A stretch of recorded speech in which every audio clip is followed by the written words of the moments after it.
ever seen. And when that guy tackled me, he cleared the bleachers. I had to watch the tape afterwards to know this happened, but as soon as he tackled me, Jamie Foxx was the first motherfucker that jumped out of the crowd. He was wearing a white cowboy hat like he knew this shit was gonna happen to him.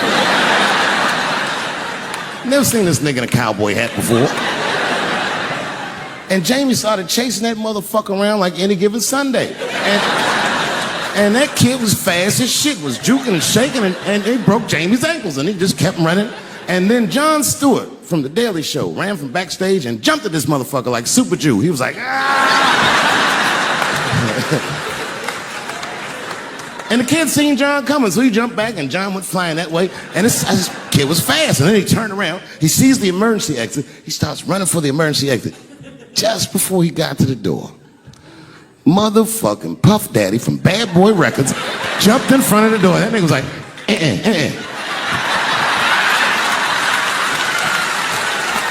Boy, Puffy got that motherfucker.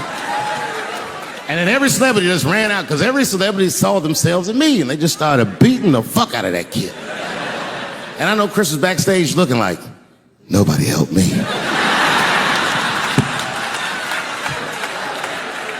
Everybody hates Chris.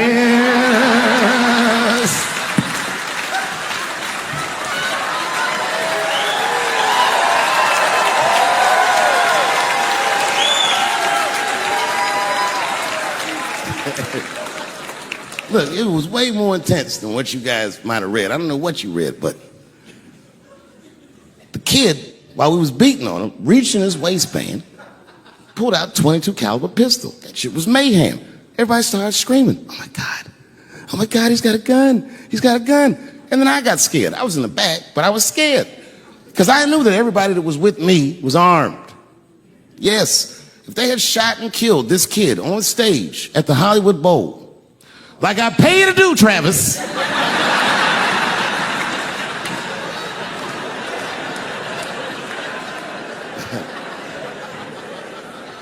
but Travis G'd up. Travis wrestled the gun out of the kid's hand, and then he took it like this and tried to chamber the round, and he couldn't. So he pulled the trigger, and it wasn't a gun. A knife blade popped out of the front. I guess this kid was gonna stab me. Some scary shit. So the next night, even though I didn't have a show, I said, I gotta get right back on stage. And I went and did a show. And someone in the audience screamed out, Dave, what happened with the attack? And I didn't know there was journalists in the room. All I said was that this nigga had a knife that identified as a gun. I got 6 more weeks of bad press for that joke. I didn't even do nothing to this nigga. That was not right. That was not right. And then the New York Post went to the jail and interviewed my attacker like he was some kind of hero. And I read that interview. It turns out the entire attack was my fault. Yes, I triggered him. I didn't mean to. I had done jokes about the homeless. It turns out this young man was homeless. And I mean, there's no way I could have known this. But I will say, for a homeless guy, this nigga had incredible seats.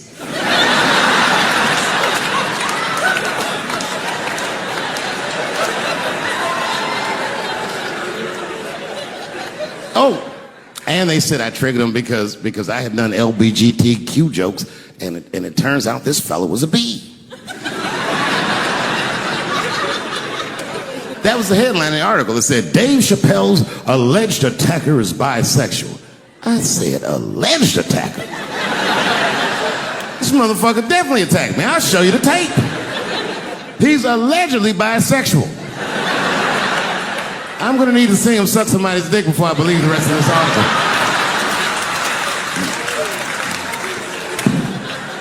I read that shit in the paper. I was horrified. I was like, oh, bisexual? I could have been.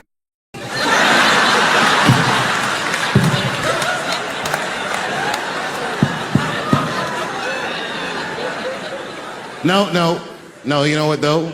It's not funny because after all that madness ensued, I went to the hotel room. I was by myself and I opened the door and my wife was in there alone. She was sobbing, like sobbing. I said, oh my God, what's wrong with you, bitch? Did you get attacked too?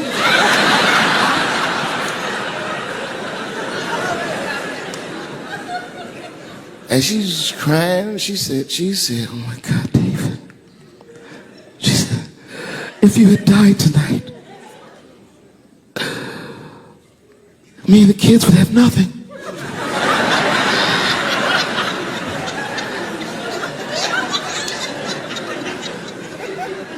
Then I knew it was serious.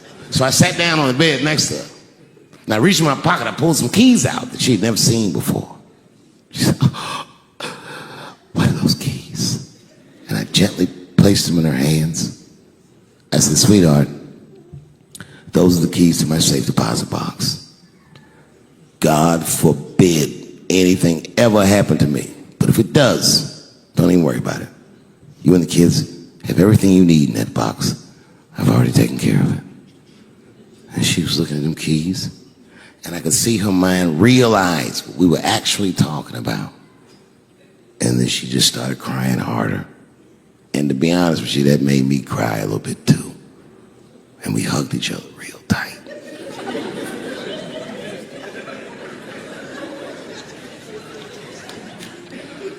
Do you know this bitch looked in the box while I'm alive and well? Who does that? Oh my God. And then she was mad at me. She said, God damn it, David, I opened that box. I said, you did? She said, yes, I did. And there was nothing in there.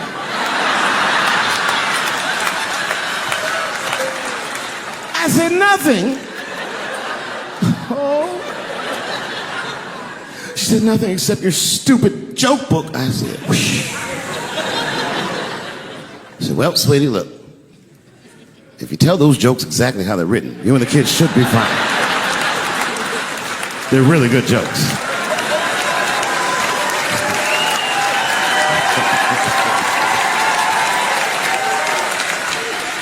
She's like, good jokes? What is this shit? Come join me in my watery grave. No, you gotta roll your throat.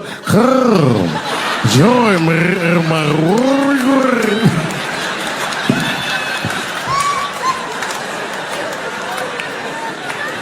I said, I need a gun immediately. The guy didn't answer, no questions. He just grabbed a 12-gauge shotgun, handed it to me. I'd never even held a gun before. I'm not a dummy. I'm like, well, I need some bullets too. And the guy reached under the counter, put 2 box shells on the counter. He said, all right, buddy, which box do you want? I didn't know. One box had pictures of some ducks on it. The other box had pictures of some deer. I said, well, what's that box with them ducks? He said, oh, that there's birdshot.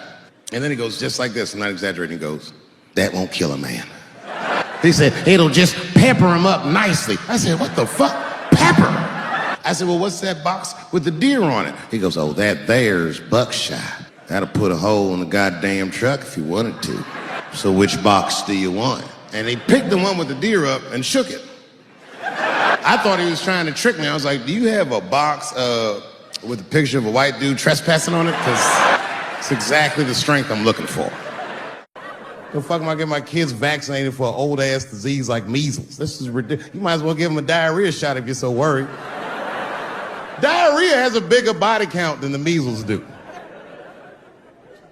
You know, diarrhea is funny today, but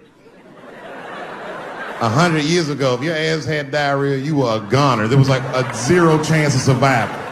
You get that first squirt, uh-oh. Better start getting my affairs in order. But I don't have much time. It's diarrhea. It's very serious. You just watch your buddy slowly die in a pool of his own shit. I give up diarrhea. Too strong. Nowadays, your buddy just be like, oh, well, you got diarrhea? Just eat a banana, nigga, drink some water. Let's get to the club. Still make last call. Because if these women were serious, you know what they would have done? They all would have fired their agents. And they would have went to the mailroom of one of these big agencies and found a woman that was busting her hump in there and said, if you want to talk to us, then you have to talk to her. And if they did that, then she would be big and they would be big and nobody would get fed to Harvey Weinstein. But did they do that? No. Was that their idea? No. Surprisingly, it was mine. And what I think the feminist movement needs to be very successful is a male leader. I'll do it. I will. I will lead you women to the promised land. I will make sure you get equal pay for equal work. I will make sure that nobody harasses you or fucks with you on the job. I will protect all of your interests and all that I ask for in return. Was that you suck my dick? You know, everyone has it hard, but I think harder than black people and harder than Arabs and harder than Mexicans, you know who has it the worst? Fat black people. It's hard for white people to understand, but that's what I'm saying is very true. Fat black people have a really rough road, because all manner of things kill white people, but you know what kills more black people than anything, more than police and terrorism? Salt, nigga, regular ass table salt. Here, white people are getting Ebola cures and shit, and meanwhile, I'm dying from fucking the flavoring. Look, honestly, I'll stop talking about it. Let me say this, though. Let me just say this. Can we all just say that we've seen it coming? Were you surprised? It's like when that guy threw that banana at me. Do you think I was surprised? Hell no. I've been in show business 30 years. I was expecting this banana. I knew one of these nights, it's like somebody gonna throw a banana at me one of these nights, niggas. I'm just being real. It's fucked up, man. It's a tough time for the blacks. I love you too. And then here comes the banana peel. I'm waiting on it in a second. You know, that's how it starts. I saw in the paper today that the guy that threw the banana at me got arrested again because he threw a banana at another motherfucker in a bar in Santa Fe. Look it up online after the show. He actually did that. And that guy was black too. I'm just saying. And you know what a guy said he did it at night? He said, I did it because Dave Chappelle is racist. So, nigga, that's not the best way to handle that if I am racist. What if Martin Luther King just went around throwing tuna casserole on white people? Would that work? Huh? I seen your girl bubbling. She's drunk as hell, buddy. Listen, sir, I don't know what she's saying, but just take my advice. Get some water in her, or you're gonna have some dry pussy when you get home. I remember I was at this bar one time. This is that kind of bar it is. I was in there one time, I was fucked up, and I turned around to everybody in the bar, I go, hey, everybody, I'm gonna buy everyone in the bar around the drinks. And all the motherfuckers like, hoorah! And the bartender knew I was drunk, so she pulled me aside. Mr. Chappelle, are you sure about that? That's going to be $16. Guess who was in the bar? I thought I was seeing things. I looked across the room, and I saw the trans bitch from the picture. I said, what is a trans person doing in a place like this? This is very dangerous behavior. And she was with two big, buff, gay black dudes. I didn't know these dudes, but I know they was gay. If they had a dick in their mouth, they wouldn't look any gayer than they did just sitting there.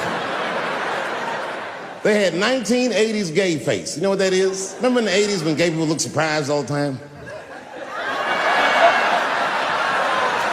You think like Caitlyn Jenner's a bad person. I'm not mad at her for doing it. Not even mad at Sports Illustrated. If I'm mad at somebody, I'm probably just mad at myself. You understand? Because deep down, I know that I am not strong enough to not look at those pictures. And I don't think I'm ready to see what she's trying to show me. So Caitlyn, goddamn it, if you go through with this thing, bitch, you better go hard or go home. I want you to go all the way. Hustler style. Do you know what hustler style means, miss? That means spread the lips.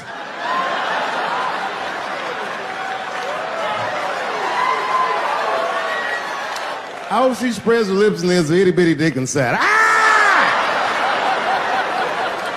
The show is behind the curtains. Gender is a fact. You have to look at it from a woman's perspective. Look at it like this. Caitlyn Jenner, whom I've met, wonderful person. Caitlyn Jenner was voted Woman of the Year. Her first year as a woman. Ain't that something?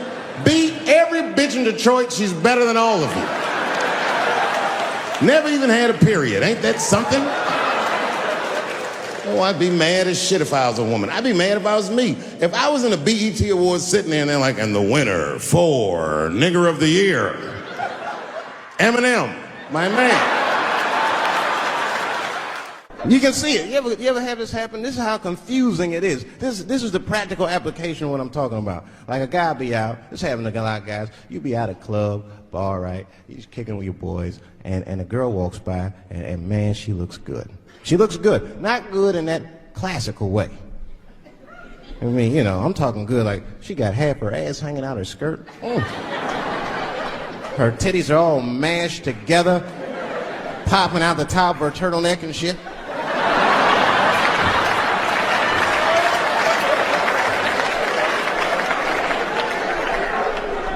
And you with your buddies, right? You with your buddies, you got a couple drinks in you, and you see a girl like this, you might try to talk to her. This might not come out right. I don't know what you say, but damn, look at them titties! Right? The girl gets mad and says, wait a minute. Just because I'm dressed this way does not make me a whore. Which is true. Gentlemen, that is true. Just because they dress a certain way doesn't mean they are a certain way. Don't ever forget it. But ladies, you must understand that that is fucking confusing. Just is. Now that would be like me, Dave Chappelle the comedian, walking around the streets in a cop uniform. Somebody might run up on me. Oh, thank God. Officer, help us. Come on, they're over here. Help us. I'm like, oh, just because I'm dressed this way does not make me a police officer. You understand what I'm saying? It's like, all right, lady, fine. You are not a whore. But you are wearing a whore's uniform, I'll tell you that shit right now. I'll never forget the first time I was on stage. The guy that introduced me was a guy named J.T. Newton. I'm 47. I can close my eyes and remember the introduction like it was yesterday. It went like this. Ladies and gentlemen, this next young man coming to the stage is starting his comedy career tonight. Who knows? We may be witnessing the birth of a star. Please welcome Dave Chappelle.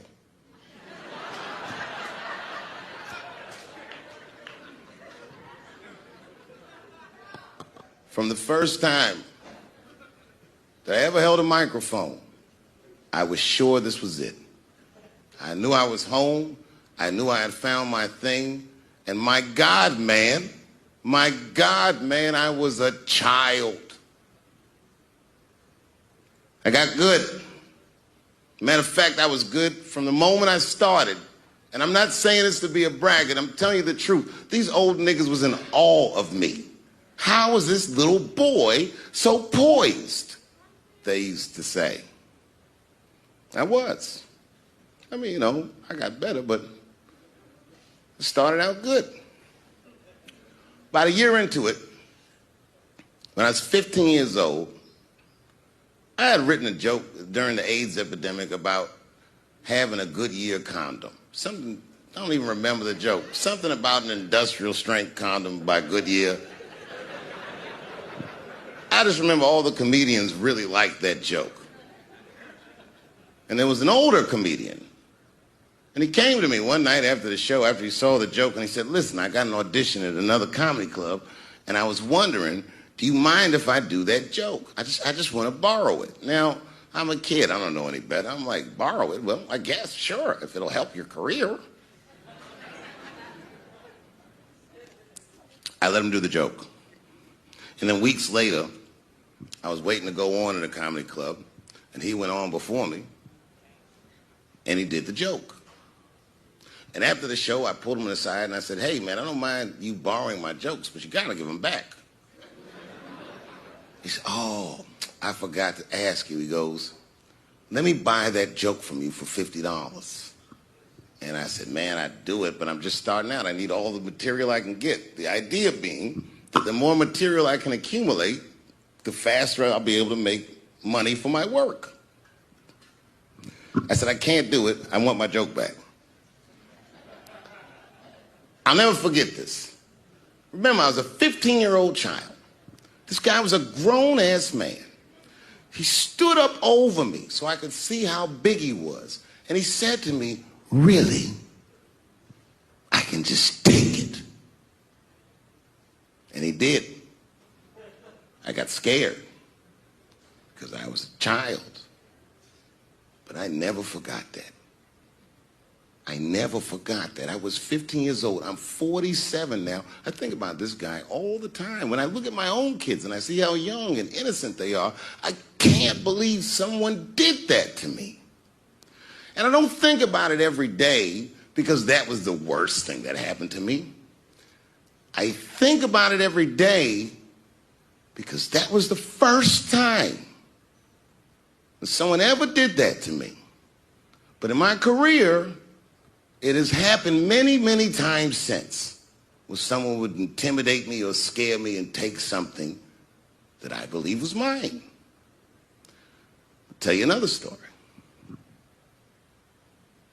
Now I'm 18 years old. I'm living in New York City, and I just finished my first road tour, which was a very difficult tour. I'll spare you the details. Now I'm back in New York, but my rent is paid, thank God. And I have $60 to my name, and a woman that I had met in Pittsburgh, a bad Dominican bitch,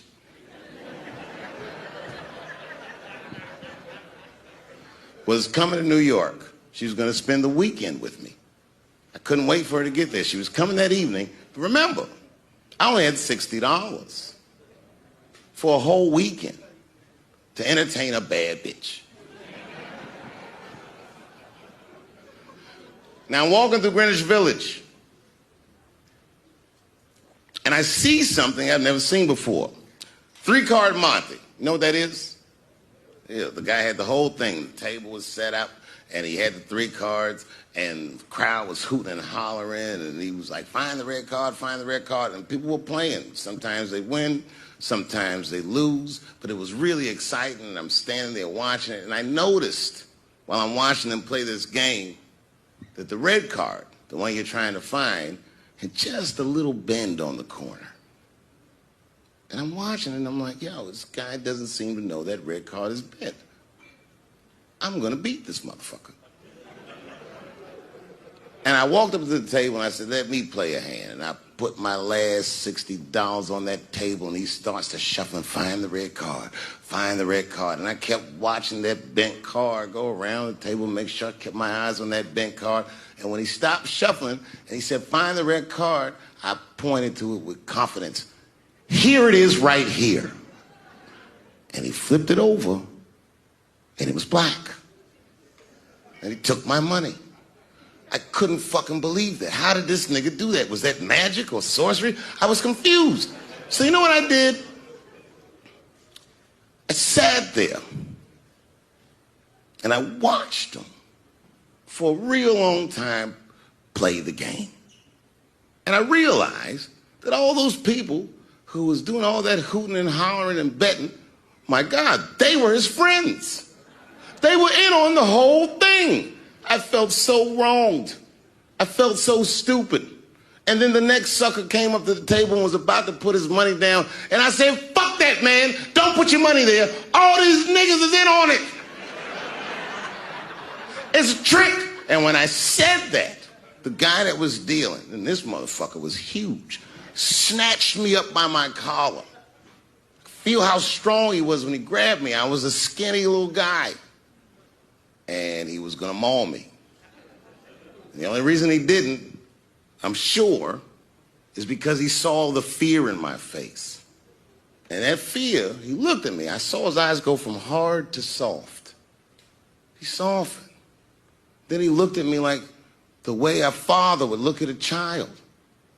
And he said to me, young man, don't ever come between a man and his meal.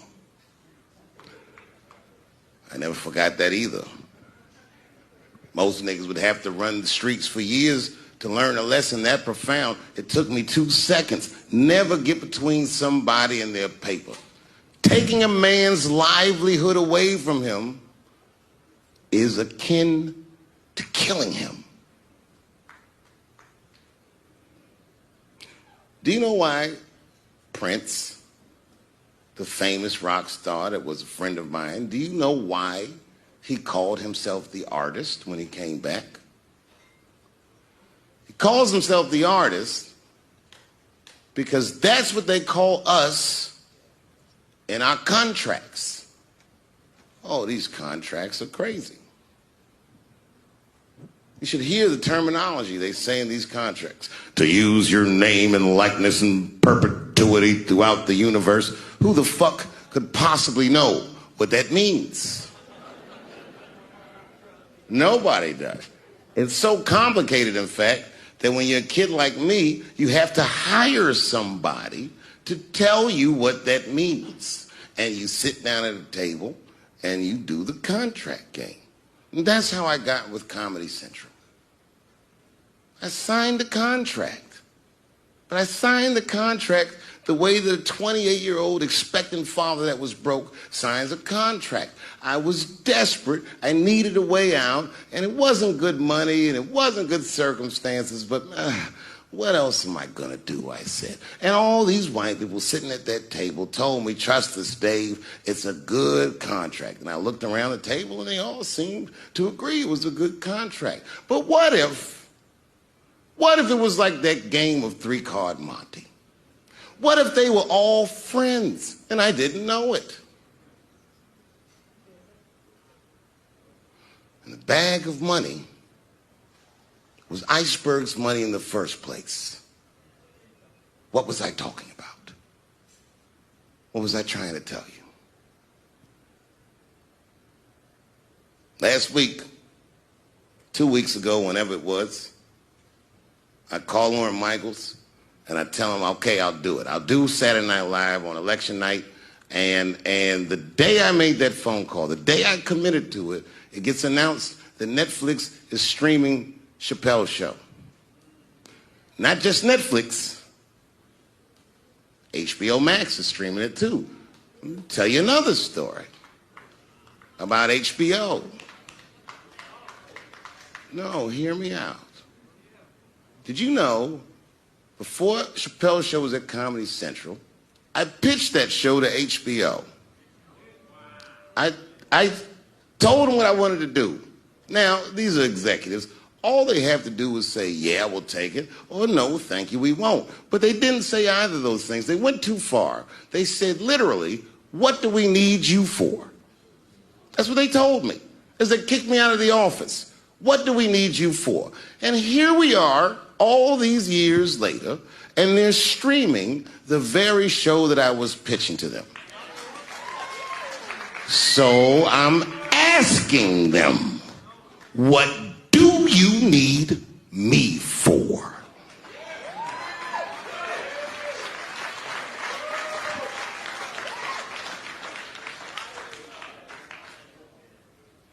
People think I made a lot of money for Chappelle's show. When I left that show, I never got paid. They didn't have to pay me because I signed the contract. But is that right? I found out that these people were streaming my work and they never had to ask me or they never had to tell me. Perfectly legal because I signed the contract.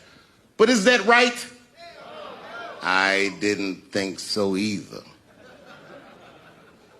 That's why I like working for Netflix.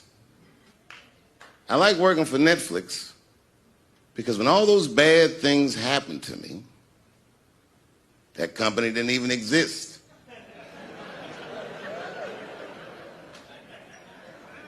And when I found out they were streaming Chappelle's show, I was furious.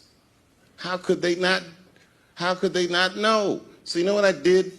I called them and I told them that this makes me feel bad. And do you want to know what they did? They agreed that they would take it off their platform just so I could feel better. That's why I fuck with Netflix. Because they paid me my money, they do what they say they're gonna do, and they went above and beyond what you could expect from a businessman. They did something just because they thought that I might think that they were wrong. And I do. I think if you are fucking Streaming that show, you're fencing stolen goods. They stole that from me. They just took it. And I'm not up here trying to tell you guys that I believe that Comedy Central gave me a raw deal just because I'm black. I believe that they gave me a raw deal because this fucking industry is a monster. It's the same monster that these Me Too bitches was trying to tell you about. But they hate the monster for how it fucks. And I hate that monster for how it eats. But my God, man, it's the same monster. When I quit the show, all my friends would say, well, fuck them, Dave. Why don't you just do Chappelle's show at another network? Yeah. And why doesn't a slave run from one plantation to another plantation because the master over there might be nicer? My God, man, I was trapped. You know what? Tell you the truth. I've even thought about coming back and doing another Chappelle show. Well, but if I do, I can't call it Chappelle's show because my name and likeness is being used by them in perpetuity throughout the universe. It's in the contract.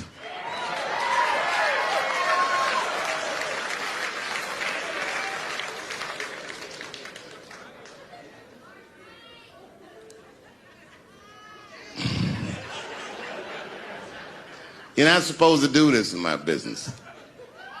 I'm up here doing something that nobody else in this business has the balls to do.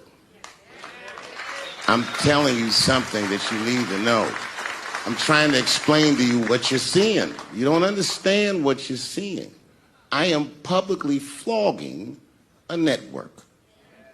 And I know that this network niggas, they watching me and they saying, why are you doing this so publicly? Doesn't feel good to be flogged publicly. Oh, believe me, I know.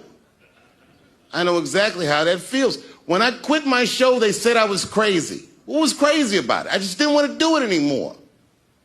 They said I smoked crack.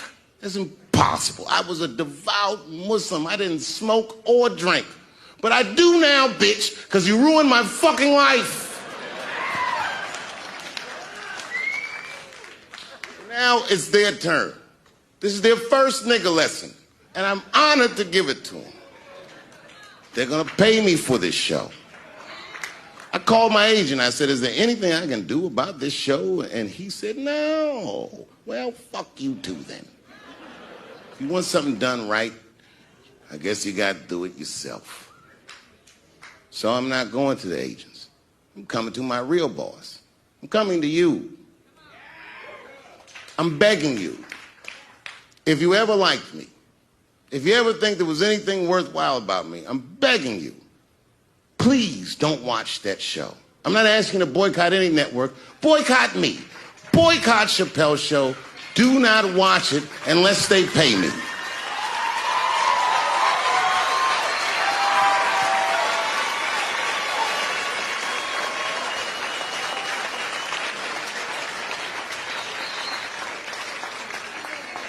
If you're a shareholder at Viacom, then I'm talking to you. Because all that shit that they do to us, well, they do everything for their shareholders. That's what they told me. So if you're a shareholder in that company, tell them it's wrong. And if you don't believe that it's wrong, then fuck you too. You should know what's in the hot dogs you eat. Now, there's probably a bunch of people at Comedy Central and Viacom and all these places that have no idea what I'm talking about. They've all either quit or been fired or got Me Too or something. Them niggas is gone. And there's a whole bunch of new young people there, and they're probably looking like, what is he talking about? They may not actually know what the fuck happened to me. So I'll tell you what I'm talking about. Go downstairs to your accounting department, open the books, see what that show made, and look at what you paid me. That's exactly what I'm talking about. You're going to pay me. I am inviting you to come with me and work with me. And let's fight against that terrible, terrible feeling that you made me feel together. We can fight together and work this thing with Chappelle's show out. Or I can just take it. Thank you.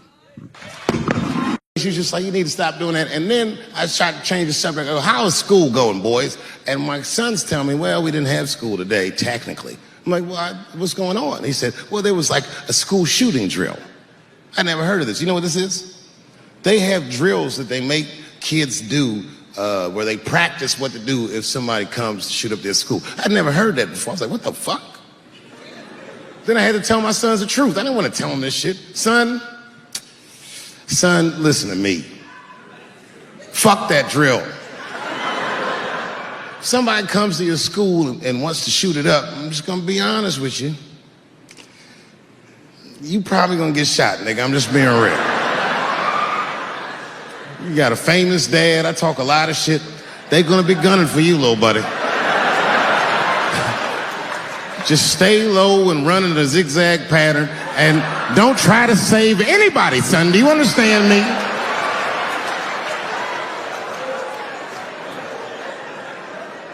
If you're a parent, this shit is terrifying. This shit is real scary. All the parents is looking at each other crazy because we know as parents that one of us is raising the shooter. Just don't know which one of us it is. All we know for sure is that if you're a white parent, the chances that it's you is exponentially higher than the rest of us. It's fucking crazy. You know, I hated school too. It never occurred to me. Kill everybody in school? It's fucking crazy. Just do what I did, nigga. Try some things. Have you skipped school, nigga? Skip school. Take a walk and meet some other kids. Fuck school, nigga. Some scary shit. I've given this a lot of thought. I don't see any peaceful way to disarm America's whites. I hate guns, personally. I can't stand them. Yeah, but I have several. I don't want them, but I feel like I need them. Don't forget where I live. I live in Ohio. And anyone that knows anything about Ohio knows that even the word Ohio is an old Native American word. It means, literally, land of poor white people.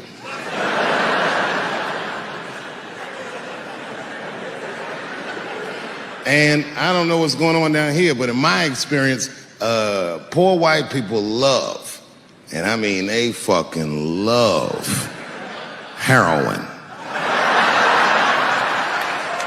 They can't seem to get enough of it. I didn't even know what I was looking at first. I was just driving like, why are all these white people so sleepy out here? Do you think? It's really bad. As a matter of fact, I was coming out of a nightclub the other night in Dayton, and I'd parked my car in the alley, and no one was out there. I didn't have no bodyguards or nothing. I was home. I figured everything was fine. And as soon as I opened my car door, all by myself, suddenly one of these heroin-addicted whites just pops out of a trash can. It scared the shit out of me. I screamed, ah!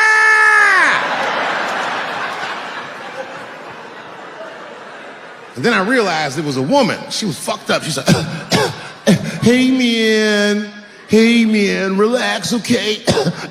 I'm sick, all right? I need some drugs, man. Please, I'll suck your dick for $5, man. I was like, ugh. 2.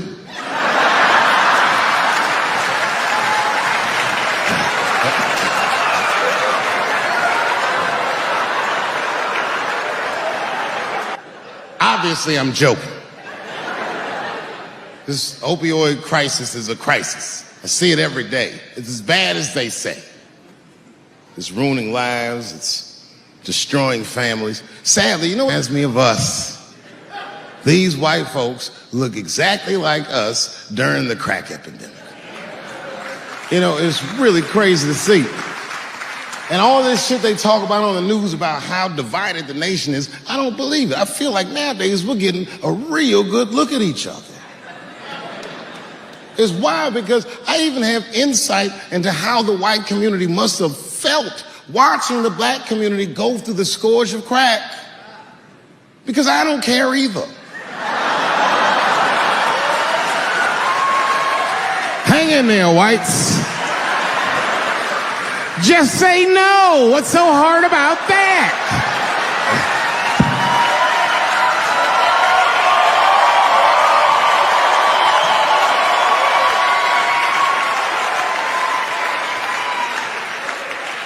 Remember when y'all said that to us? But it's okay.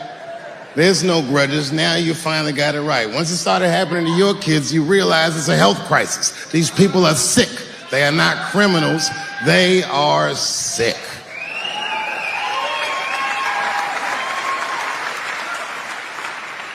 Be that as it may, I'm armed to the teeth. First gun I bought was a 12-gauge shotgun. I didn't want the gun. Remember, though, I'd moved to a farm, and I was sitting there on the porch, and I see a white dude walking across my property, entitled, like he's supposed to be there. He had a rifle over his shoulder, too. Ain't that a bitch? I said, what the fuck is this guy doing on my property? I was mad as shit, but I was unarmed. So I ended up just waving to this motherfucker like a bitch. I was just like...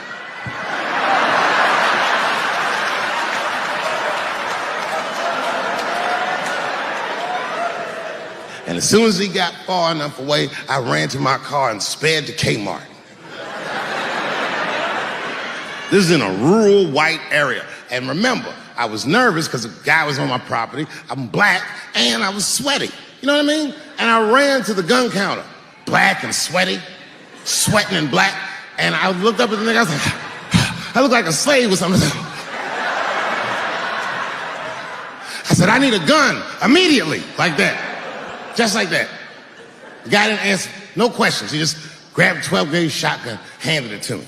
I'd never even held a gun before. I'm not a dummy. I'm like, well, I need some bullets too. Put 2 box shells on the counter. He said, all right, buddy, which box do you want?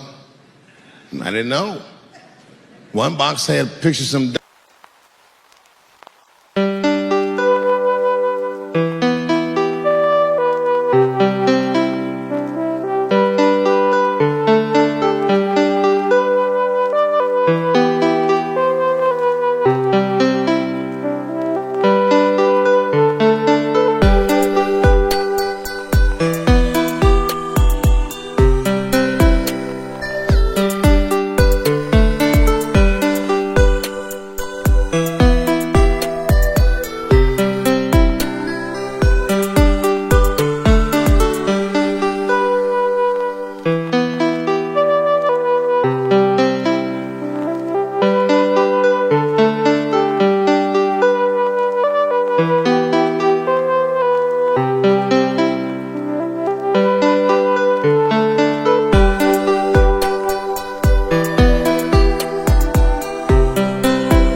You know, when I was growing up, I was probably about 8 years old, and at the time, we were living in Silver Spring. Yeah. Yes. Common misconception about me in D.C., a lot of people think I'm from the hood. That's not true. But I never bothered to correct anybody because I wanted the streets to embrace me. As a matter of fact, I kept it up as a ruse. Like sometimes I'll hang out with rappers like Nas and them, and these motherfuckers will start talking about the projects. Yo, it was wild in the PJs, yo. And I'll be like, word, nigga, word. But I don't know. I have no idea. My parents did just well enough so that I could grow up poor around white people.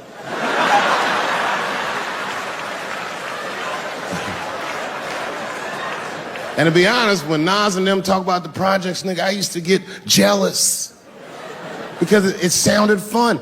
Everybody in the projects was poor, and that's fair. But if you were poor in Silver Spring, nigga, it felt like it was only happening to you. I know the pain of that first sleepover at a white friend's house. And you come back home on Sunday and just look at your parents like, y'all need to step your game up.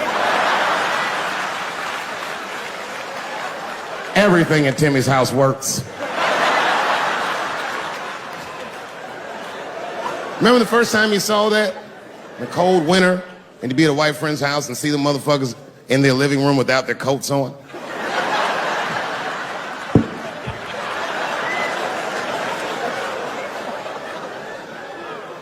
Timmy was one of my first white friends, like, in my life, man. He's a good dude, too. He moved to Silver Spring from Utah, of all places. I guess his family was affiliated with that Mormon church they got down there, and me and him used to hang out. And one day I was at his house, we were just hanging out, and Timmy says, Dave, why don't you stay for dinner tonight? I said, oh, man, I'd love to, but I can't. If I'm not home before dark, my mother will kill me. That was a lie. My mother had several jobs. I hadn't seen her in like 3 or 4 days. At that point in my life, it was my experience that white dinner wasn't delicious.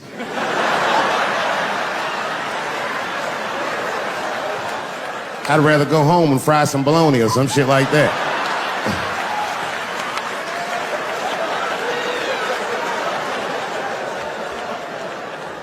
But then old Timmy threw me a curveball I wasn't expecting. He said, well, it's too bad you can't stay, Dave, because Mom made stovetop stuffing.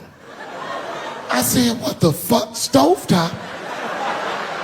Well, hold on, nigga, let me make some phone calls real quick. I had seen that commercial so many times, I had dreamt of getting my hands on some of that stovetop stuffing. And finally, I met a motherfucker that actually had a box of stovetop in the house. I couldn't miss this opportunity, so I pretended to call my mother. And then I came back and I said, Timmy, you're not gonna believe this great news. Mom said I can stay. And he said, fantastic. He said, why don't you come with me and we'll help set the table and then we can say the blessing. I had no interest in setting this motherfucker's table or saying these crazy ass Mormon prayers. I just wanted that goddamn stuffing. My hands first. My plan was simple.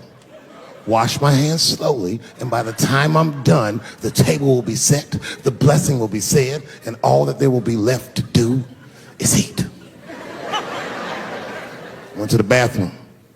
I washed my hands very slowly. I must have been in there for about 10 minutes. And suddenly, one of his mothers came to the door.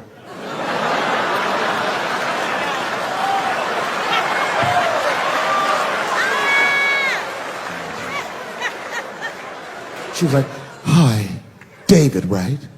I said, yes, ma'am. She said, Timmy tells me that you're planning on staying for dinner. I said, I hope that's not a problem, ma'am. She says, no, it's no problem. In fact, we'd love to have you. It's just that we weren't expecting company. And I'm afraid there's not enough stovetop stuffing for everybody. So I kicked her in the pussy. Bam! Ladies and gentlemen, I told you I'm dope, nigga. I told you what I was gonna say and you still didn't see it coming. And that's why I make the big bucks.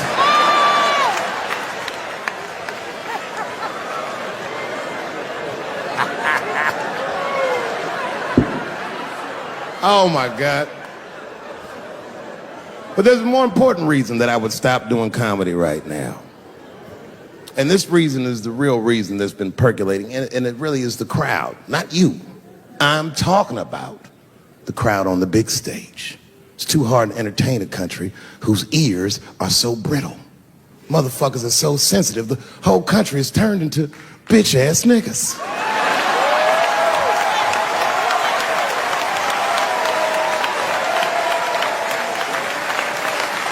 Everything you say upsets somebody.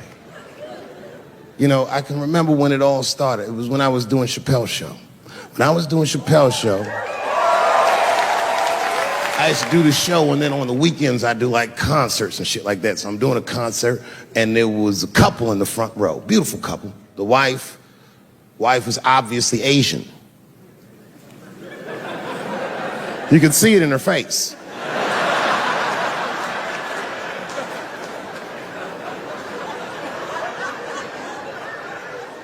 The husband, this motherfucker was mysterious, to say the least. Couldn't quite pinpoint where he was from. Caramel-colored fella, very nice hair, but he could have been from anywhere. Bangladesh, Mexico. I can't guess with a nigga like this. All I knew for sure about this guy is that his wife was a bitch. I could see that in her face, too. No, he was laughing and having a good time, and she was scowling at me at a goddamn comedy show. I couldn't figure it out. And then I realized at some point that she was pregnant, and I was smoking on stage. I said, oh my God, that's probably why she's mad. So I started to put my cigarette out, but then she hit me with one of them fake non-smoker calls. So I just kept smoking. I thought to myself, bitch, that babe will be fine, relax. And I tried to break the tension. I just asked her. That's all I said. I go, hey, where are you guys from anyway? And I could tell that she was on to me. She goes, very condescendingly, she says, I'm from California. If you're asking my ethnicity, I am Chinese. He was like, I'm Mexican, bro. I said, well, I'm sorry if I offended you by asking, but you're a very beautiful couple. And miss, there's no question that you're going to give birth to the hardest working baby this world has ever seen.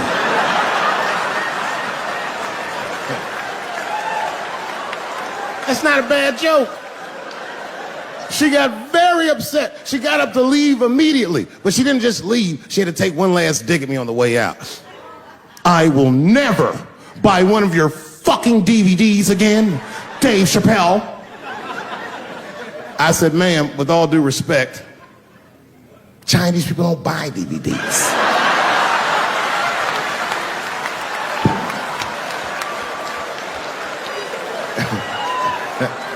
And the crowd went crazy. We were all laughing, having a good time. I didn't even think anything of it. And then just 3 days later, this lady sends a fucking letter to my promoter telling him not to book me for shows anymore because I was, quote, racist, and I'm quoting her, insensitive to the nature of my interracial marriage. I was like, word, bitch, I was.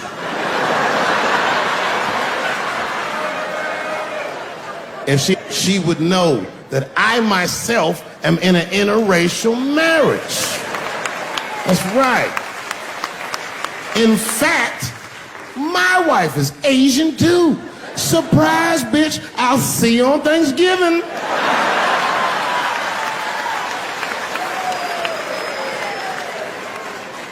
But my wife's not Chinese.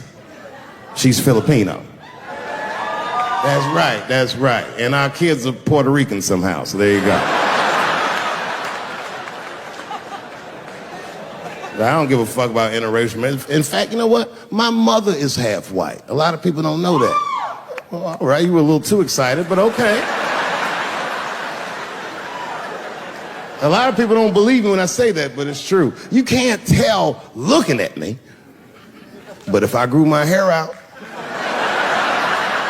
you would think you was at a fucking Cat Williams concert. My shit is beautiful. Motherfuckers are just taking it too far. I don't know why or how everybody got this goddamn sensitive. You know who hates me the most? The transgender community. Yo, yeah, these motherfuckers. I mean, I didn't realize how bad it was. These motherfuckers are really mad about that last Netflix special.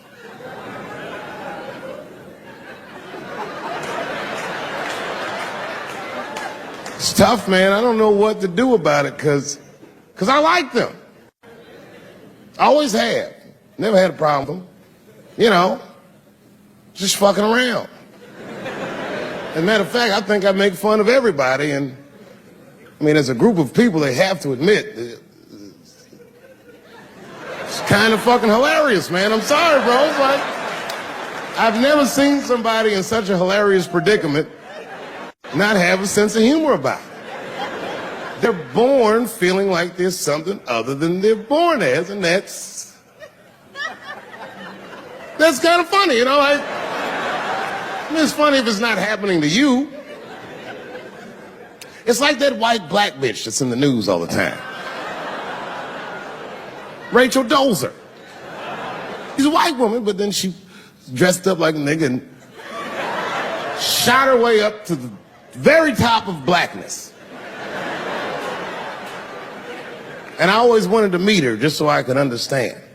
I just wanted to like have dinner with her so I could just look in her eyes and call her a nigger to her face. The fuck is that bitch talking about? I identify black. That is trans talk, lady. Stop biting. Stop biting. There's a big difference between her and a trans. The difference between her and a trans is I believe transgenders.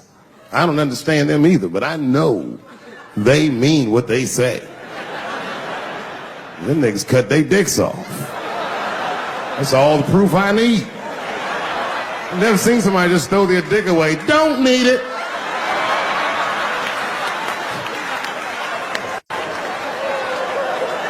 I don't understand, but I believe you and I support your decision, motherfucker.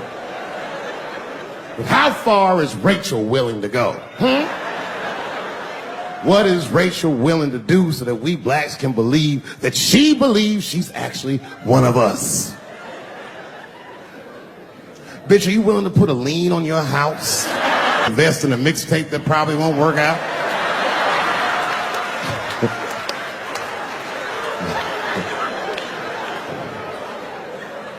She didn't even change her name. Didn't even change her name. Her name is Rachel. I can't believe in that name. If you want my support, you're going to have to change your name to the blackest shit I've ever heard. Bitch, you're going to have to change your name to Draymond Green. I don't know a blacker name than that.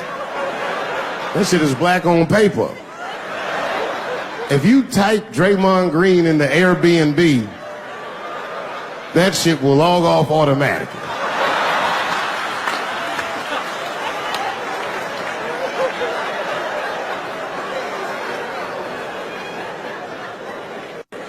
Yeah, people get mad, bro. People get mad about everything I say. I was doing a show. I was in Portland, Oregon. And I was checked in a hotel under the name Charles Edward Cheese.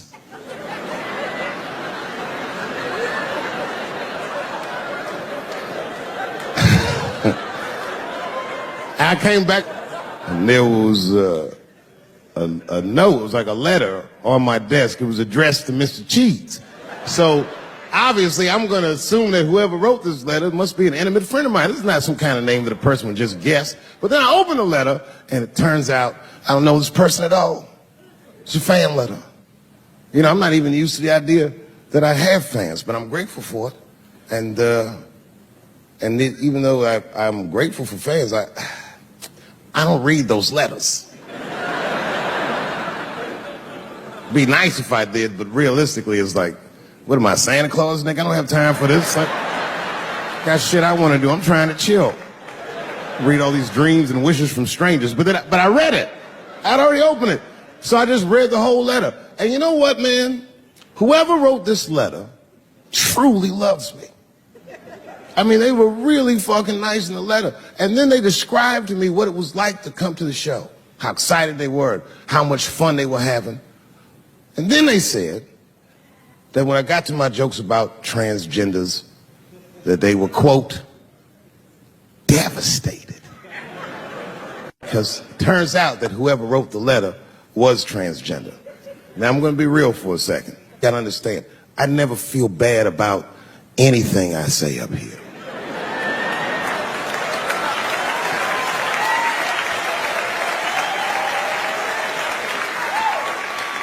And I would never admit this to you if I hadn't locked your phones up.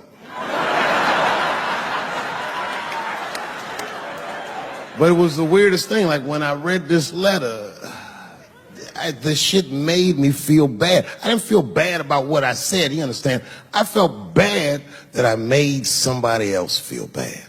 To be honest, I don't even know what I said that upset that person. I have so many transgender jokes.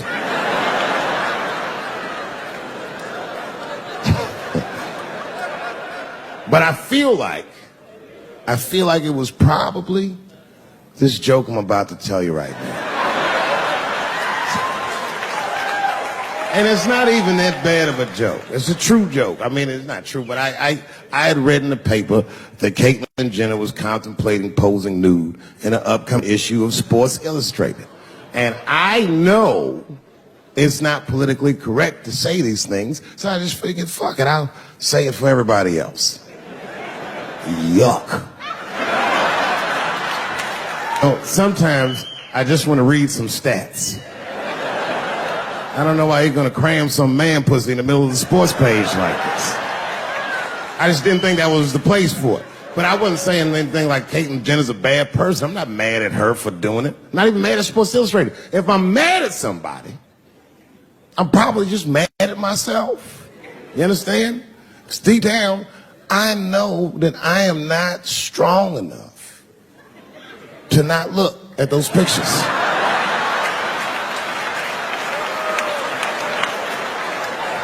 And I don't think I'm ready to see what she's trying to show me.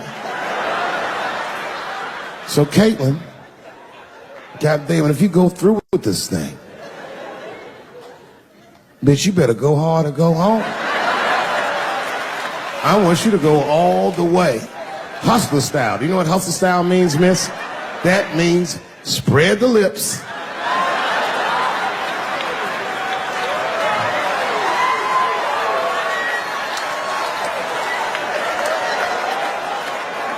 I hope she spreads her lips and there's an itty bitty dick inside. Ah! The show is behind the curtains.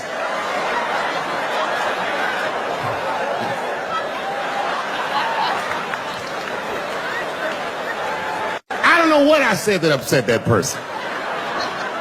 But I'm going to tell you something.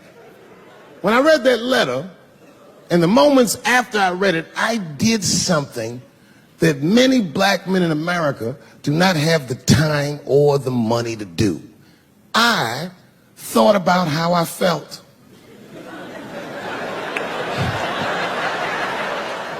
Asked myself a very basic question that I don't think I ever directly contemplated. I said, man, Dave, if you're writing all these jokes, do you have a problem with transgender people?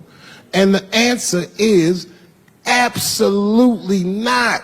The fuck do you guys think I am? I don't understand all the choices that people make. But I do understand that life is hard and that those types of choices do not disqualify you from a life with dignity and happiness and safety in it.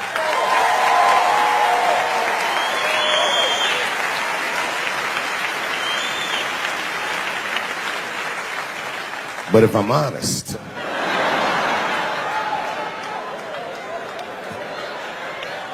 my problem has never been with transgender people. My problem is transgender people. I just feel like these things should not be discussed in front of the blacks. It's fucking insulting, all this talk about how these people feel inside. Since when has America given a fuck how any of us feel inside?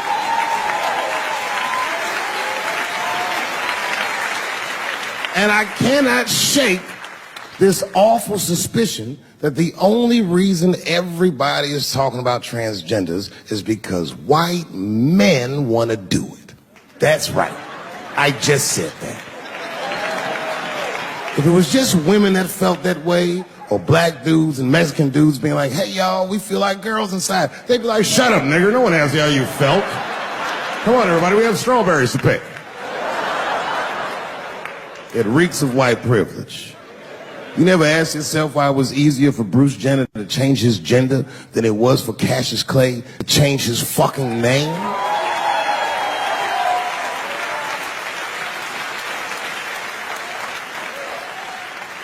And if I were to be brutally honest, the only reason I ever been mad at the transgender community is because I was at these niggas for 6 songs straight. I had no idea. And then the lights came up and I saw them knuckles. I said, oh no! And everybody was laughing at me. Hi, world star. I said, why didn't you say anything? And then I heard that sultry voice. I didn't say anything, Dave Chappelle, because I was having a wonderful time. And I wasn't sure how you'd feel about it. I said, you knew how I'd feel. And she said, I'm going home. I don't want any trouble from you. I said, home? It's only 2 songs left. I mean, we might as well finish tonight. And we ended up having breakfast together. I'll grow up. That doesn't make me gay. I just titty fucked her. His titties are as real as any titties in L.A. It's 2 o'clock in the morning. I was just borrowing a little friction from a stranger. Whoops!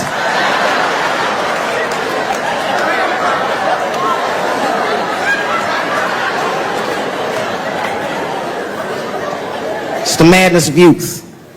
It's the types of mistakes that a man makes when he's young. I wouldn't even know that it's necessarily a mistake. It was a wild night out. But I don't do it like that anymore. I'm old. I'm 44 now. It's the first time in my life I've ever started to physically feel my age. It's tough, man. You know how I know I'm getting old? This is embarrassing, but I was in my hotel room. I'm not gonna lie, I was jerking off, and I was really sweating it out. And this is when I knew I was old. I just gave up in the middle, nothing even happened.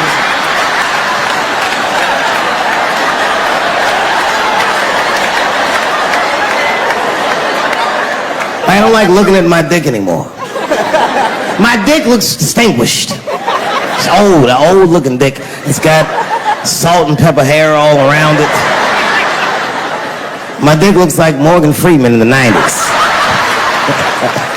Without the dots. My dick narrates.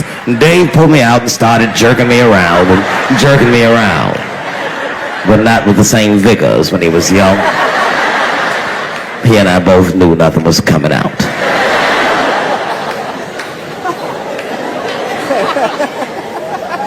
I see my age in my children. I came home from the road. This is not long ago. I've been gone for, if you can picture, I was gone for weeks and weeks. And when I came back, nobody was home.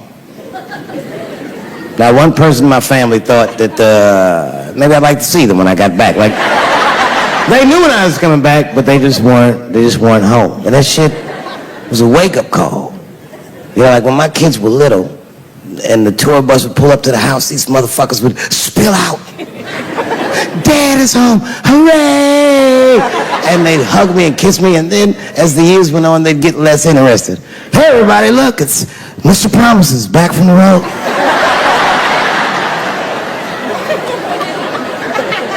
But empty house, that's some cold shit. And I went into my oldest son's room, I was like, hello, hello? He was gone. And I'd never done this to him before, but for some reason I just did it. I just looked through his shit. Just to see who this motherfucker was becoming. And I found these notebooks and I started going through the notebooks and there was all this wonderful poetry in them. Written in his handwriting. I didn't even know this nigga wrote poems. And then I looked through his drawers and I opened up his middle drawer and I found this rolling paper. And I looked down at them papers oh, that's where that poetry's coming from.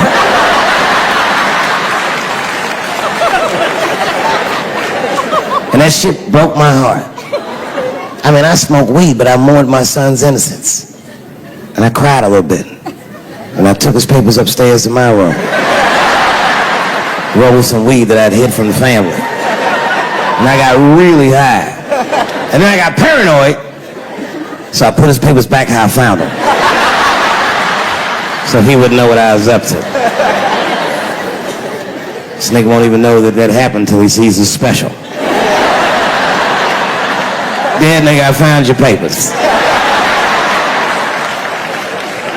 He's a cold motherfucker. Let me tell you, this kid is only 16 years old. Listen to what he did to me. This motherfucker calls me up in the middle of the night. It was 1 o'clock in the morning. He goes, Dad, don't be mad. I knew something was terribly wrong. I said, what's going on? He said, listen, I'm fine. And don't forget, you told me to do this. I'm at a party, and my designated driver had too much to drink. And me and my friends need you to come pick us up. I said, Jesus Christ, it's 1 o'clock in the morning, nigga. I am shit-faced.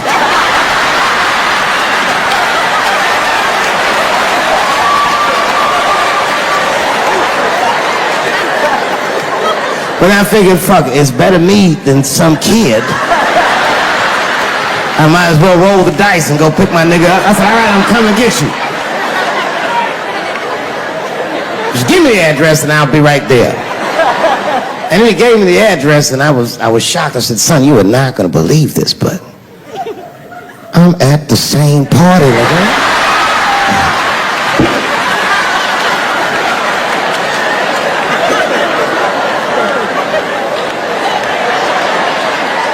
They grow fast, don't they? Can I ask you a weird question? I want to make you feel uncomfortable. You don't have to answer it, and if it doesn't go well, we'll just edit it out anyway. Is it weird to be the only white people in a row?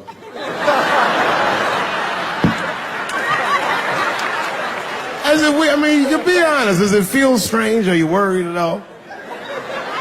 Give me your money, motherfucker. I'm fucking around. This guy got ice in his veins. He didn't even buckle.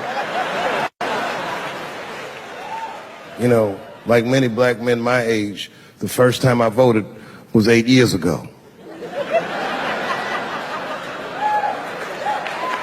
Right. I saw Obama on TV and said, oh, I'm voting for this nigga. I remember the day I voted for Obama. I voted in Ohio, and my vote matters in Ohio. Ohio is a battleground state. But when I pulled up to the polls, all the soldiers were in line. There were so many black people in that goddamn line. I didn't even know it was a polls. I thought it was a check cashing place.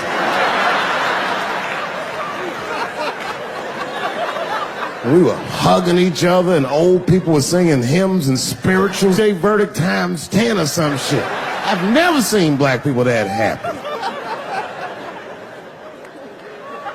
8 years later, I'm pulling up to the polls again. This time I'm driving a brand new Porsche because the Obama years were very good to me.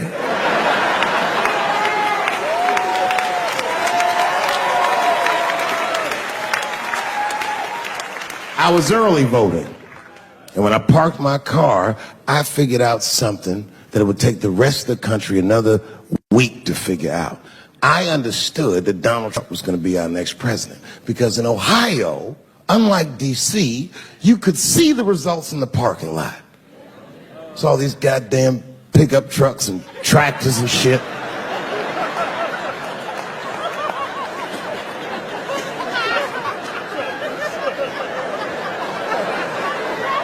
And then I walked up and I saw a long, long line of dusty white people.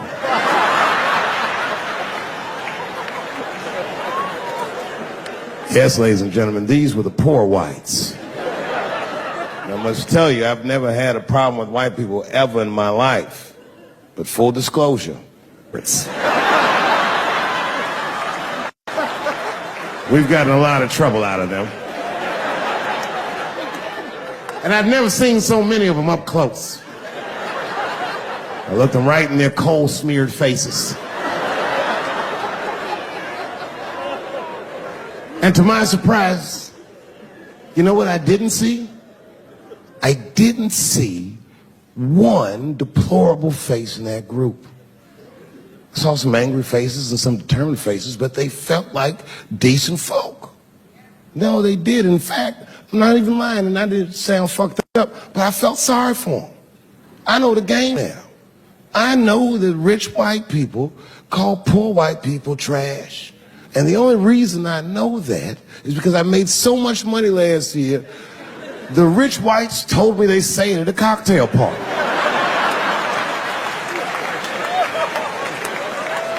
And I'm not with that shit. And I stood with them in line like all of us Americans are required to do in a democracy. Nobody skips the line to vote. And I listened to them. I listened to them say naive, poor white people things. Man, Donald Trump's gonna go to Washington and he's gonna stand there thinking in my mind, you dumb motherfucker.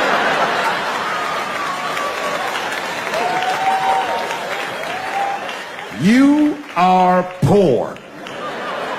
He's fighting for me.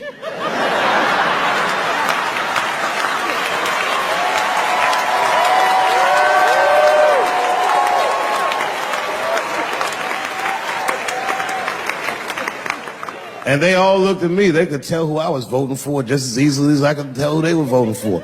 But do you guys know what we all had in common? Not one of us, not a single one of us, looked like we felt good about what we had to do in that booth. We were just doing our goddamn duty. Yes, I voted for Hillary Clinton. Of course I did. I voted for her because I liked what she said vastly better than I liked what he said. But to be honest with you, at that point, that shit was like watching Darth Vader do the I Have a Dream speech. That bitch is mean as hell. She'd already Karate Kid swept Bernie Sanders' legs from underneath him. Boy, it was hard voting for that shit. But it was the lesser of the evils. I know you were a Clinton supporter, Miss I. I'm sorry for her. But it didn't feel as good as it should have. She was gonna be our first woman president. They were gonna make coins out of this bitch.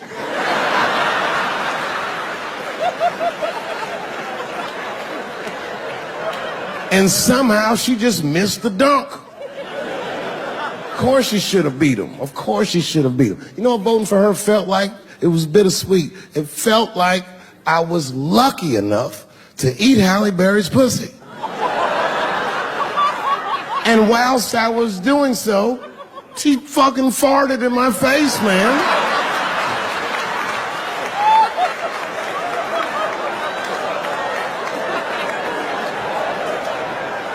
Now you understand, I'd still do it. But boy, I wish she didn't fart in this great nation's face.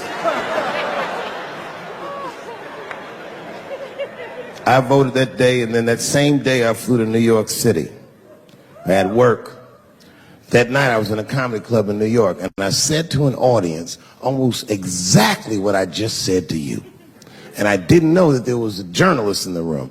And this journalist wrote an article. The headline of the article said, Dave Chappelle is an avid. Yeah, I had no idea the paper said that. And you know how I found out?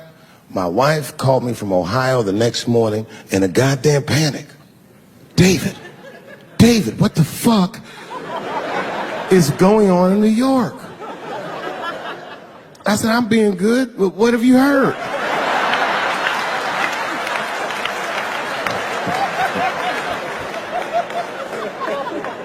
And my wife said, the paper is saying that you're a Donald Trump supporter. I was like, whew.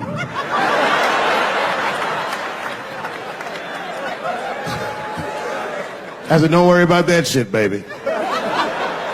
Nobody in their right mind would believe that. And she said, no, David, people believe it. And then she started reading the comments to me. Oh, they were terrible. All these black people call me all kinds of Uncle Toms and shit. I should tell you, buddy, this is a very serious allegation from one black to another. I was incensed. Uncle Tom? How am I Uncle Tom, nigga? You the one that reads the Observer? Anyway, all this shit goes down around, and now Trump is the president, and I'm hosting Saturday Night Live.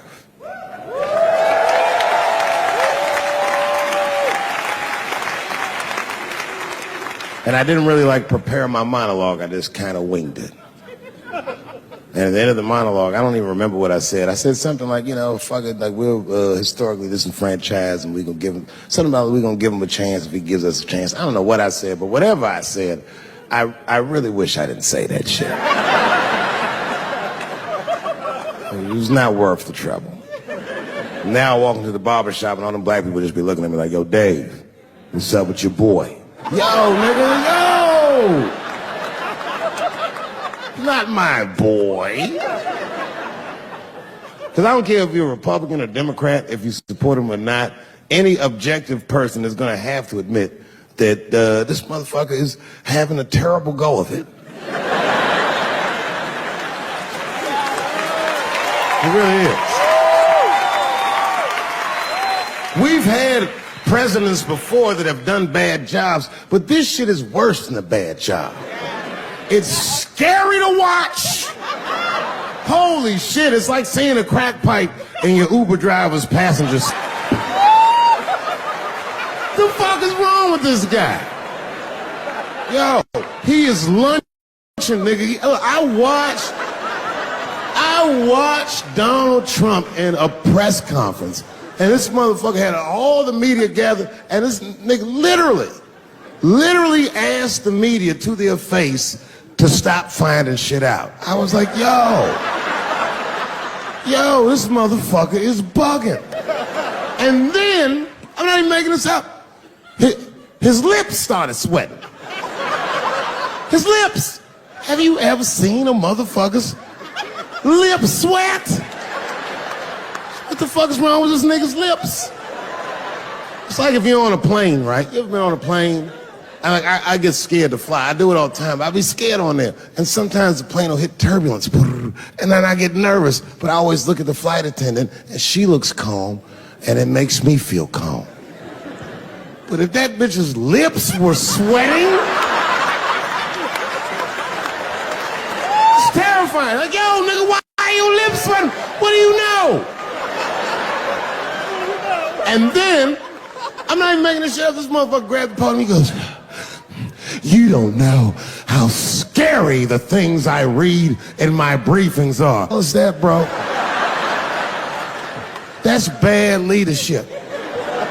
Even as a parent, you think I'm gonna sit my kids down? Hey, little man, come here real quick. I just wanna holler at you for a second.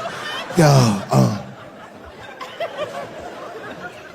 I'm 3 months behind on the rent, nigga, and I am worried. Very worried. Go to school and have a productive day, nigga. I was just thinking out loud, getting some shit off my chest. Like, what the fuck are you doing, bro? This is bad, man. Jesus Christ. All this motherfucker's ideas sound like high people ideas. Like, he doesn't think these things through before he tells us. He just tells us what he's thinking as soon as it occurs to him. This shit sounds nuts. I'm gonna go to China, and I'm gonna get those jobs from China and bring them back here to America. For what, nigga? So iPhones can be $9,000? Leave that job in China where it belongs. None of us want to work that hard. What the fuck is he thinking? Because I don't want to make them shits. What the fuck are you doing? Stop trying to give us Chinese jobs. I am going to bring back coal. Coal?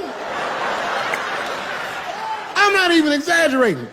I have never in my life even seen a fucking lump of coal. I honestly don't even know what coal is for. If you're gonna have motherfuckers digging around in the dirt looking for shit, find me some truffles, nigga. That's what I'm about. And these truffle prices are getting out of control. If it gets any worse, I'm gonna be back down to regular butter like everybody else. Terrible, terrible job. This motherfucker hit North Korea with rap battle threats. Fire and fury, like, yo! Yo, what are you doing?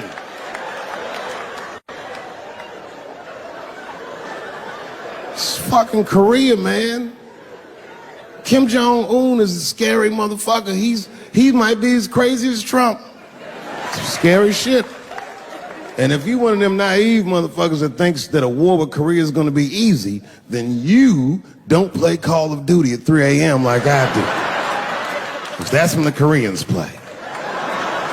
Fucking 8-year-old Korean kid took out my whole goddamn platoon last night.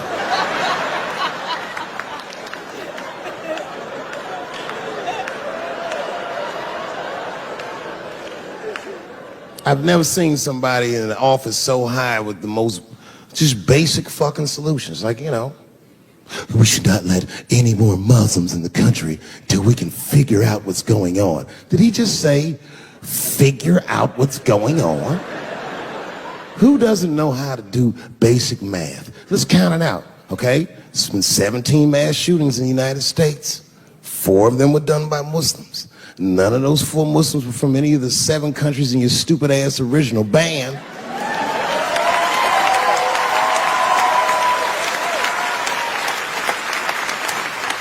And since he brought it up, the other 13 shootings were done by the Tiki Torch whites. These are facts. And you don't see me trying to ban white people from the show to keep it's a fucking terrible idea because it's mean and it's racist.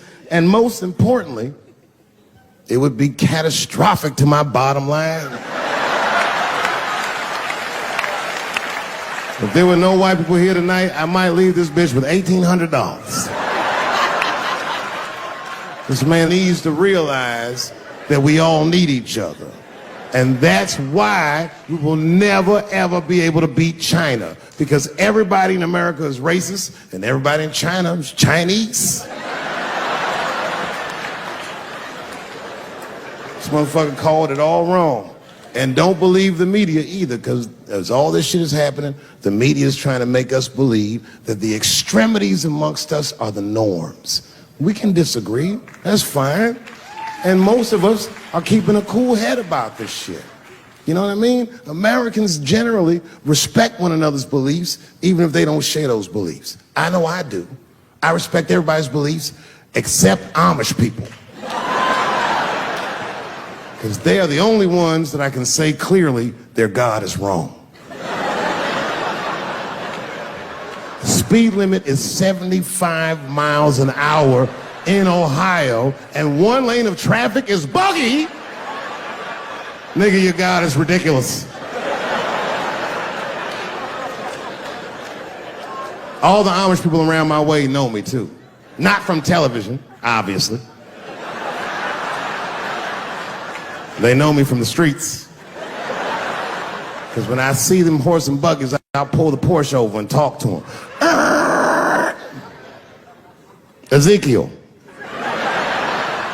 Ezekiel, are you sure that God doesn't want you to have any of this technology or this energy?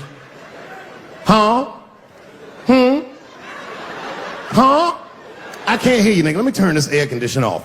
What did you say? And them niggas be like, get away from me, ye. Ye tried to tempt me like the devil. Devil? Nah, bro. I'm trying to put you on to the game, Zeke.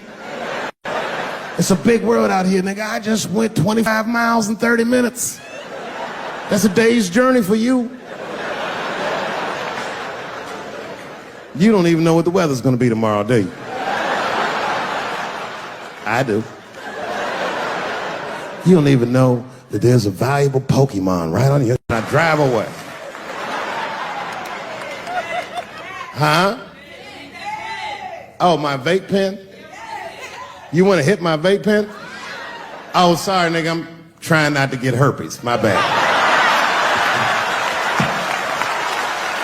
I've been playing cat and mouse with herpes for 30 years now, but every night I go to the club, I'll be like, not tonight, herpes. No disrespect, I'm not saying you have herpes, I'm just saying 1 out of 5 people do. So let's just all be careful around this motherfucker and make sure that we leave with the lips we came with.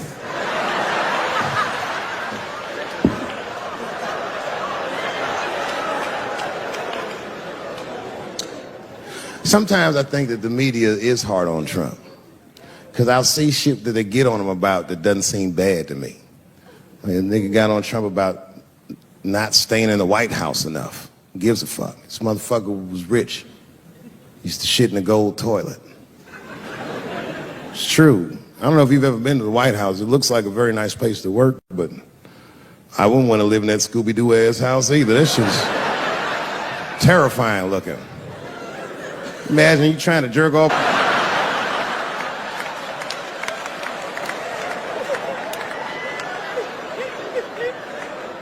Shit, Bush didn't stay there either. He was rich too. He was like, fuck that, I'm going to my ranch in Texas. Obama was the first motherfucker to move into the White House like, this is a nice place. Look at this rug.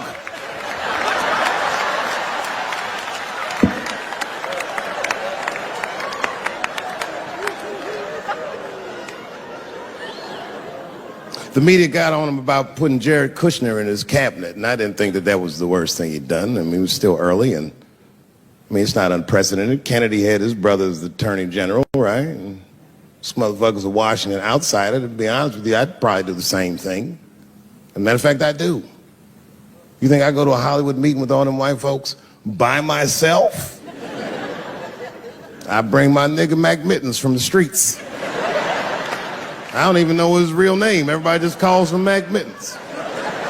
But I know he's not qualified to even listen to these meetings, but this motherfucker just makes me feel good. And all the white people look at me like, Dave, do you mind asking your friend Mac Mittens to excuse us so that we can talk business? And I say, fuck that. Anything you say. He listened to the whole meeting. And when they done talking, I just look over at Mac Mittens, and if he gives me the signal, meow, meow, I'll sign the papers. It's a gut check. Or how about this one? Remember when it was the day after the election and the president of Taiwan called Donald Trump to congratulate him? And Donald Trump, you know, of course, took the call and talked to the president of Taiwan. The problem with that was Taiwan doesn't have a president. The United States functions on what they call a one China policy, and Taiwan is a renegade province of said China. And Donald Trump didn't know that and picked up the phone and started yammering away, and the media ate his ass up. And I'm not gonna lie, I was laughing like shit. I was like, oh shit, this dumb motherfucker is in trouble. And then that night I was in bed drifting off to sleep, and then I had to admit it to myself. I was like, I didn't know that shit either.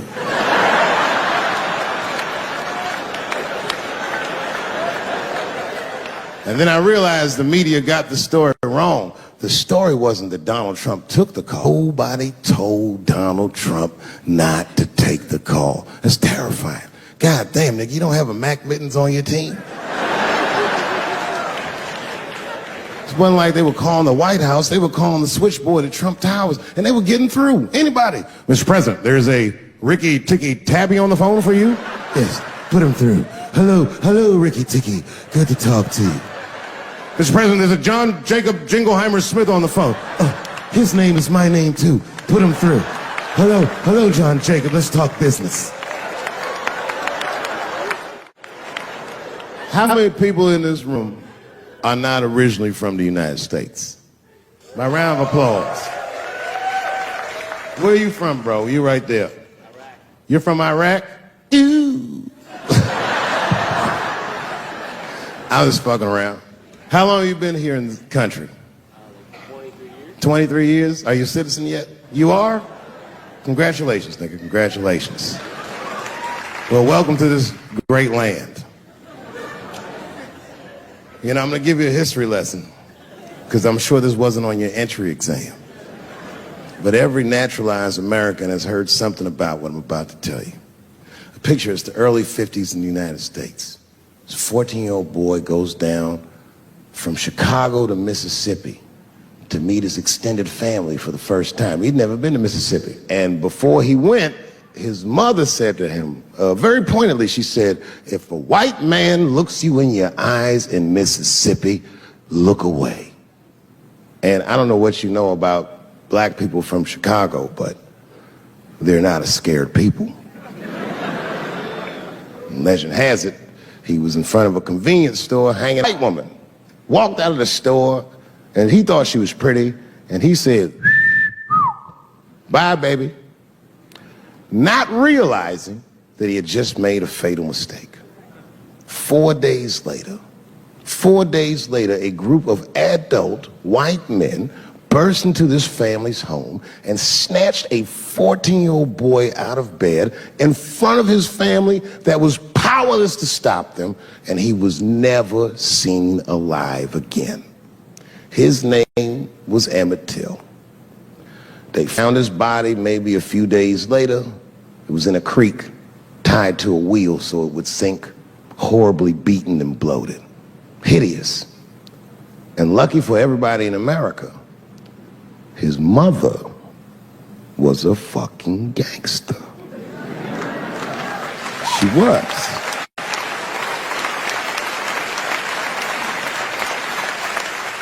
If you can imagine, in the very midst of a mother's worst nightmare, this woman had the foresight to think about everybody. She said, "Leave my son's casket open." She said, "The world needs to see what they did to my baby." And every publication here in the United States had this boy's horribly bloated body on its cover.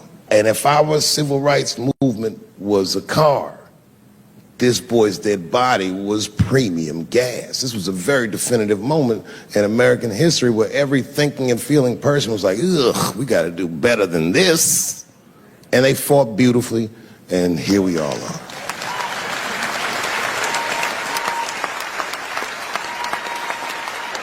And the reason that I bring that up tonight and why it's relevant now is because less than a year ago, the woman that he allegedly whistled at admitted on her deathbed that she lied in her court testimony.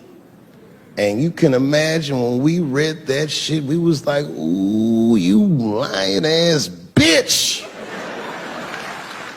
Was furious. But that was my initial reaction. And initial reactions that we all learned as we get older are often wrong or more often incomplete. They call this phenomenon standing too close to an elephant. The analogy being that if you stand too close to an elephant, you can't see the elephant. All you see is its penis-like skin. And give it a better look. And on stepping back and thinking about it for a few moments, I realized that it must have been very difficult for this woman to tell a truth that heinous about herself at any point in her life, even the very end. And I was grateful that she had the courage to tell it before she left this world, because it's an important truth and we needed to know. And I said to myself, well, thank you for telling the truth, you lying ass bitch.